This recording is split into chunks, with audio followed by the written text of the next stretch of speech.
यतिको मिठो लस्सी मैले अहिलेसम्म खाएको छु।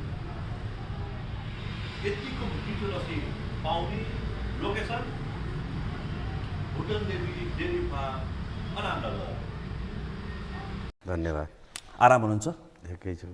थकित हुनुहुन्छ? ठिकै छ। मङ्सिर 4 को निर्वाचन तपाईँलाई काभ्रे क्षेत्र नम्बर 1 बाट सत्ता गठबन्धन, तपाईँ विशेष गरी नेकपा माओवादी केन्द्रको पोलिट ब्युरो सदस्य, पूर्व ऊर्जा राज्य मन्त्री र सँगै लामो समय तपाईँले नेपालको वामपन्थी आन्दोलनको राजनीति गरेको व्यक्ति होइन। अब तपाईँ फेरि काभ्रे 1 मा प्रमुख प्रतिपक्ष नेकपा एमालेका उम्मेदवार रेशम लामालाई बाजी मार्नको लागि तपाईँ मैदानमा हुनुहुन्छ। तयारी कस्तो छ? म छलफल यहाँबाट प्रारम्भ गर्छु, त्यसपछि समग्र मुलुकको राजनीति अनि काभ्रेको राजनीति र काभ्रेको विकासमा केन्द्रित रहेर म छलफल गर्छु। चुनावको तयारी कस्तो गर्दै हुनुहुन्छ?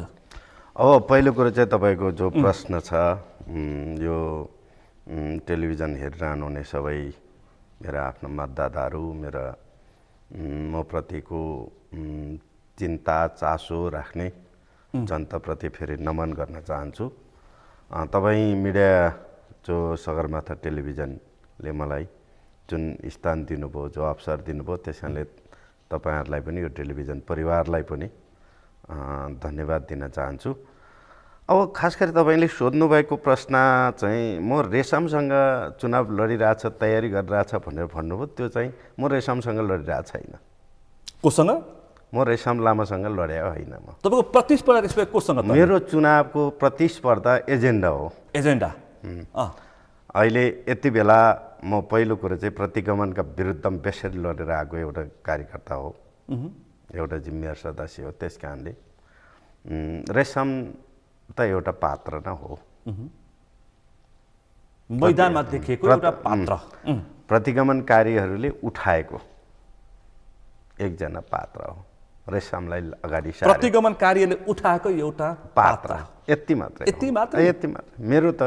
मेरो मूल मुद्दा चाहिँ तपाईँ सबै साथीहरूलाई जानकार छ, यो देशमा लामो जनयुद्ध जस्तो जुन खालको चाहिँ महान एउटा अभियान अनि 12 बुँदे समाजदारी, 62-63 को चाहिँ आन्दोलन, संविधान सभा मार्फत बनाएको संविधान, त्यो संविधानले कायद गरेको जो खालको व्यवस्था, संघीय लोकतान्त्रिक गणतान्त्रिक मुलुकको तपाईँ हामी सदस्य भएको व्यवस्था, संघीयता, गणतन्त्र, लोकतन्त्र अनि धर्मनिरपेक्षता, समानुपातिक समावेशी सहितको जो व्यवस्था छ, त्यो व्यवस्थामाथि जुन खालका पटकको जो खालका हस्ताक्षेप छ, त्यो व्यवस्थालाई अर्को खालको चाहिँ पुरानो यथास्थितिवादी चिन्तन सहितको प्रतिगमन भएको छ।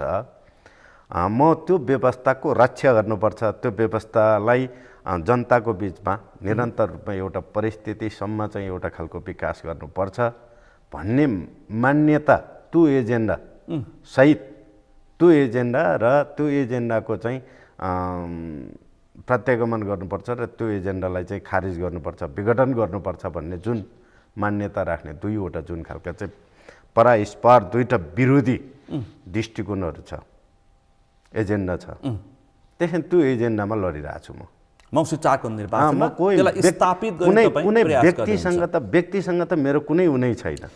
व्यक्ति पात्रको पनि चर्चा हुन्छ, किनकि मैदानमा को आयो भनेपछि सूर्यमानदोङ लालध्वज आयो सत्ता गठबन्धनबाट, अनि एमालेको उम्मेदवार को आयो, रेशम लामा आयो भनेर स्वाभाविक मतदाताको एउटा परिस्थितिमा देखा परेका पात्र मात्रै हुन्।